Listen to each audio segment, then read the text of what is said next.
লাগাতার আন্দোলনের চাপে আজ সকালে আরজিকরের প্রিন্সিপাল তিনি অধ্যক্ষের পদ থেকে ইস্তফার কথা ঘোষণা করেছেন। সন্দীপ ঘোষ প্রিন্সিপালের অপসারণের দাবিতে সরব হয়েছিলেন আন্দোলনকারীরা।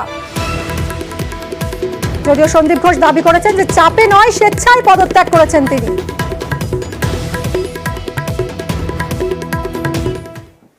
ফিরে এসেছি, কিন্তু এইবারের ঘটনা সম্পূর্ণ আলাদা। এখানে রাজনীতি করা হচ্ছে। একটা মেয়েকে, একটা তরুণ ডাক্তারকে ধর্ষণ করা হয়েছে, কি খুন করা হয়েছে সেটা পুলিশ বলবে, সেটা আমি বলতে পারবো না। শুধু এইটুকু বলছি, তার মৃত্যুটা স্বাভাবিক নয়, সেটা আমার মনে হয়েছে একজন ডাক্তার হিসাবে। আর তার দোষ হিসাবে আমাকে দোষী প্রতিপন্ন করা হচ্ছে সোশ্যাল মিডিয়াতে, ফেসবুকে, আপনাদের প্রিন্ট মিডিয়াতে, সব জায়গাতেই আজকের একটাই খবর, সন্দীপ ঘোষ কেন অধ্যক্ষ আরজিকরে এখনো আছে। তাই জন্য আমি মনে করলাম এই নৈতিকতার দায়িত্ব থেকে একজন মানুষ হিসাবে আমি রেজিগনেশন দিলাম। এর আগেও একই অভিযোগ উঠেছিল। শুধু তাই নয়, কোনো দোষ তিনি আড়াল করেননি বলেও দাবি করেছেন সন্দীপ ঘোষ। তরুণী ডাক্তার খুনের পর কোনো রকম মন্তব্য করেননি বলেও দাবি। ভাইরাল হয়েছে যে আপনি নাকি বলেছেন যে ওই মহিলা একা কেন সেমিনার রুমে ছিল। আবারও আমি বলছি, আমি এরকম কোনো কথা বলিনি। আমার মুখে কথা বসিয়ে হয়েছে, আবারও আমার মুখে কথা বসিয়ে আমার ঘাড়ে কাঁঠাল ভাঙা হয়েছে। কথা বলবো সান্নিক আমাদের প্রতিনিধির সঙ্গে। সান্নিক, প্রিন্সিপাল তিনি দাবি করছেন যে কোনো চাপের মুখে পড়ে নয়, তিনি স্বেচ্ছায় পদত্যাগ করলেন এবং তিনি কোন রকম যে অভিযোগগুলো উঠছিল তার বিরুদ্ধে তিনি এরকম কোনো মন্তব্য করেননি। তার মুখে কথা বসিয়ে তার ঘাড়ে কাঁঠাল ভাঙা হচ্ছে। একেবারে দেখো, কালকে যদি আমরা আন্দোলনটার দিকে তাকাই, আন্দোলনে কিন্তু মূল যে সমস্ত দাবিগুলো ছিল তার মধ্যে প্রথমেই ছিল এই প্রিন্সিপাল সন্দীপ ঘোষের অপসারণ। গতকাল থেকে এই দাবি কিন্তু খুব বেশি মাত্রায় জোরালো হয়েছে বলা যেতে পারে, এবং তারপরে আজকেও আমরা দেখছি সকাল থেকেই কর্মবিরতির ছবি আরজিকর মেডিকেল কলেজ হাসপাতালে। একটা খবর শোনা যাচ্ছিল স্বাস্থ্য দপ্তর সূত্রে, যেখান থেকে বলা হচ্ছিল যে সন্দীপ ঘোষকে হয়তো বদলি করা হতে পারে, এবং আজকে দুপুরের মধ্যেই সেই অর্ডার আসার কথা ছিল সন্দীপ ঘোষের কাছে। ঠিক তার আগে তিনি পদত্যাগ করলেন, এবং পদত্যাগ করে তিনি যেটা জানালেন, তিনি কোন রকম চাপের মুখে নয়, বরং তিনি স্বেচ্ছায় করলেন। স্বেচ্ছায় করার কারণ কি? কেননা যে তরুণী এখানে মারা গেছেন, যে ডাক্তার এখানে মারা গেছেন, তার পিতা সম, অর্থাৎ এই মেয়েটি তার কন্যা সম ছিল। সেই কারণেই তিনি দুঃখে বা তার উপর যেভাবে একের পর এক অভিযোগ তার দিকে করা হচ্ছে, বিভিন্ন ক্ষেত্রে অনেক মিথ্যে অভিযোগ তার দিকে করা হচ্ছে, সেই কারণেই নাকি তিনি তার পদ থেকে তিনি ইস্তফা দিচ্ছেন। যদিও সেই দাবি কিন্তু এখানে যারা আন্দোলনকারী পড়ুয়ারা রয়েছেন তারা কিন্তু কেউই মানতে রাজি নন। তাদের স্পষ্ট বক্তব্য, এই গোটা ঘটনায় তার মধ্যে কিন্তু তার যথেষ্ট প্রভাব ছিল, এবং এই আন্দোলন তারা চালিয়ে গেলেও তার প্রভাবে কিন্তু এই গোটা তদন্ত প্রক্রিয়া বিঘ্নিত হওয়ার একটা সম্ভাবনা ছিল। সেই কারণেই তার ইস্তফার দাবি তারা করেছিলেন, এবং আজকে যে ছবি দেখা গেল যে অধ্যাপক সন্দীপ ঘোষ তিনি আজকে তার পদ থেকে ইস্তফা দিলেন। স্বাভাবিকভাবে এবার প্রশ্ন উঠছে যে গোটা তদন্ত প্রক্রিয়া এরপরে কি ঠিকভাবে এগোবে? যদিও তিনি বলছেন যে প্রথম দিন থেকে কিন্তু তিনি তদন্তের সহায়তা করেছেন, পুলিশকে সঠিক সময়ে সিসিটিভি ফুটেজ থেকে শুরু করে সমস্ত গুরুত্বপূর্ণ তথ্য তিনি তুলে দিয়েছেন। সেই কারণেই ঘটনার 24 ঘন্টার মধ্যে একজনকে গ্রেফতার করাও সম্ভব হয়েছে। কিন্তু তারপরেও কিন্তু এখনো পর্যন্ত ডাক্তারি পড়ুয়া যারা জুনিয়র ডাক্তাররা রয়েছেন তারা কিন্তু কর্মবিরতিতে অটল রয়েছেন। তারা স্পষ্ট বলছেন তাদের যে দাবি রয়েছে, স্পষ্টভাবে এই গোটা তদন্তের গতি প্রকৃতি জানাতে হবে, জনসমক্ষে আনতে হবে সবকিছু তথ্য, এবং এই গোটা ঘটনায় একজন নাকি একাধিকজন দোষী সেই বিষয়ে কিন্তু স্পষ্ট করতে হবে তদন্তকারীদের তরফে। এটাও বলছেন যে শুধুমাত্র প্রেস কনফারেন্স করে ইস্তফা দেওয়ার কথা ঘোষণা নয়, লিখিত পদত্যাগ পত্র দিতে হবে তাকে। তিনি কি স্বাস্থ্য ভবনে এসে অফিসিয়ালি পদত্যাগ পত্র দিলেন?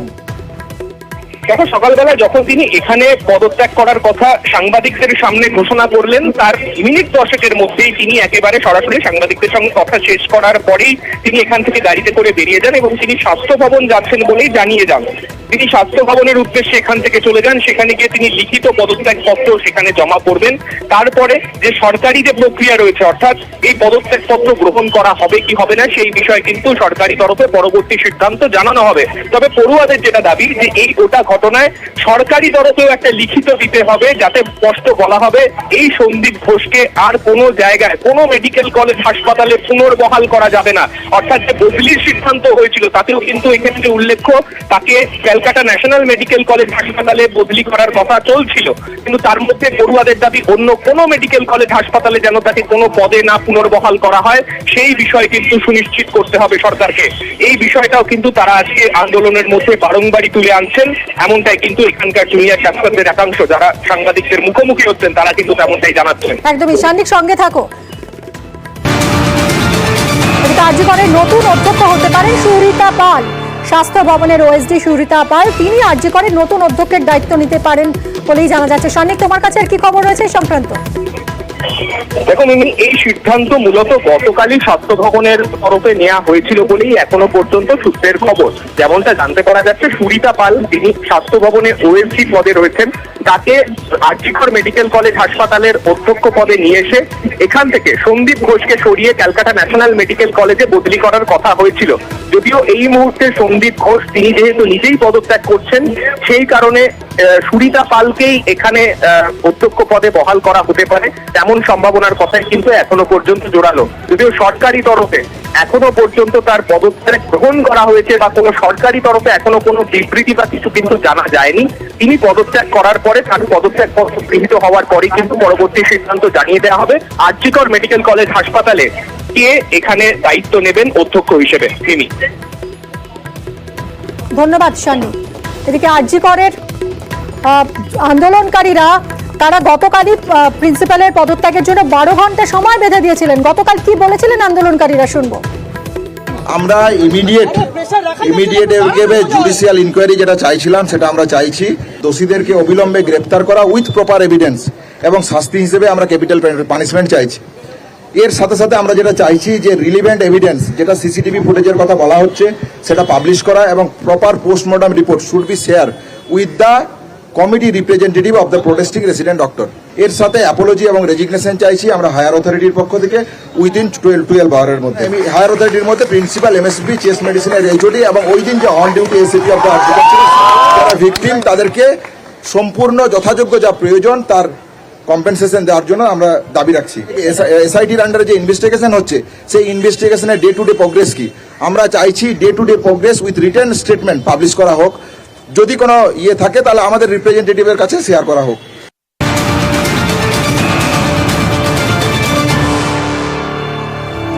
আরজিকরের ঘটনায় ইতিমধ্যেই পুলিশ গ্রেফতার করেছে অভিযুক্ত সঞ্জয় রায়কে। এই ধৃত সঞ্জয়ের একের পর এক কুকীর্তি সামনে আসছে। সঞ্জয়ের বিরুদ্ধে বধূ নির্যাতনেরও অভিযোগ রয়েছে। 2022-এ বিয়ের পর থেকে স্ত্রীকে মারধরের অভিযোগ। অর্পিতা আমাদের প্রতিনিধি রয়েছেন, আরো ডিটেলে জানাবেন। অর্পিতা, ঠিক কি কি অভিযোগ সামনে আসছে?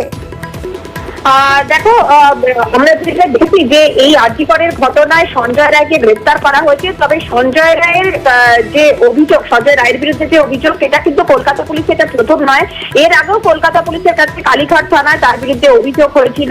কারণ গৃহবধূ নির্যাতনের অভিযোগ হয় 2022 সালে 4ই আগস্ট।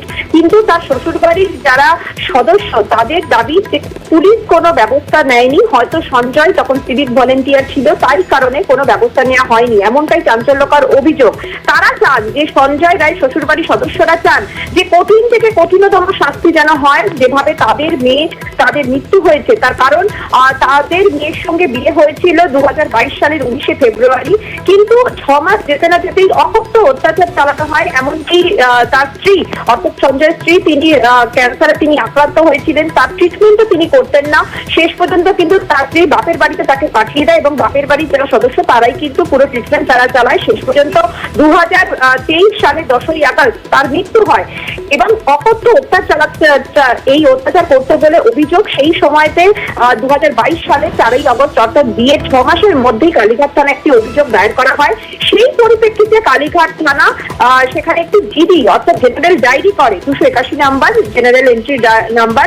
সেই জিডি নাম্বার অনুসারে তারা একটি জিডি করে, কিন্তু এই অভিযোগের পরিপ্রেক্ষিতে যে কোনো এফআইআর বা কোনো স্টেপ সেই ব্যবস্থা কিন্তু গ্রহণ করেনি বলে অভিযোগ এই সঞ্জয় রায় শ্বশুরবাড়ির সদস্যদের। তাদের দাবি তখন যদি পুলিশ ব্যবস্থা দিত তাহলে হয়তো আজকে এভাবে নির্মম ভাবে এই যে ডাক্তারি ছাত্রী তাকে হয়তো পৃথিবী ছেড়ে চলে যেতে হতো না।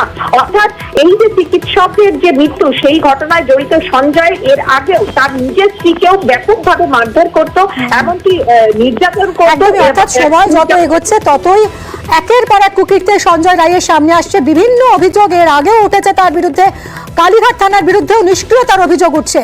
সঞ্জয় রায়ের কঠোর শাস্তি চাইছেন তার শাশুড়ি এবং শালিকা। শুনুন।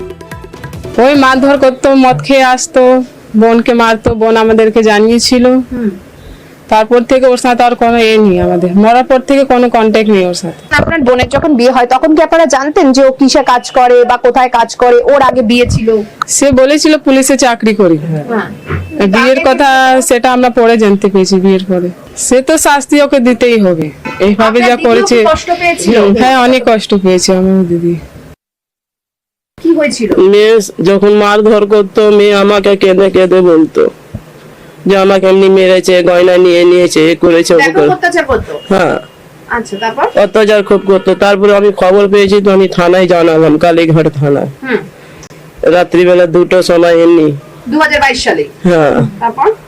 থানায় 2বার জানিয়েছি, কোনো কিছু করা শুনবাই নেই। কেন? কি জানি, পুলিশ বলেই কি? হ্যাঁ, ওনার মেয়ে মানে আমার মেয়ে, ওর যা কষ্ট হয়েছে আমার মেয়েও কষ্ট হয়েছে। এই যে অত্যাচারী করলো, এ খারাপ করলো।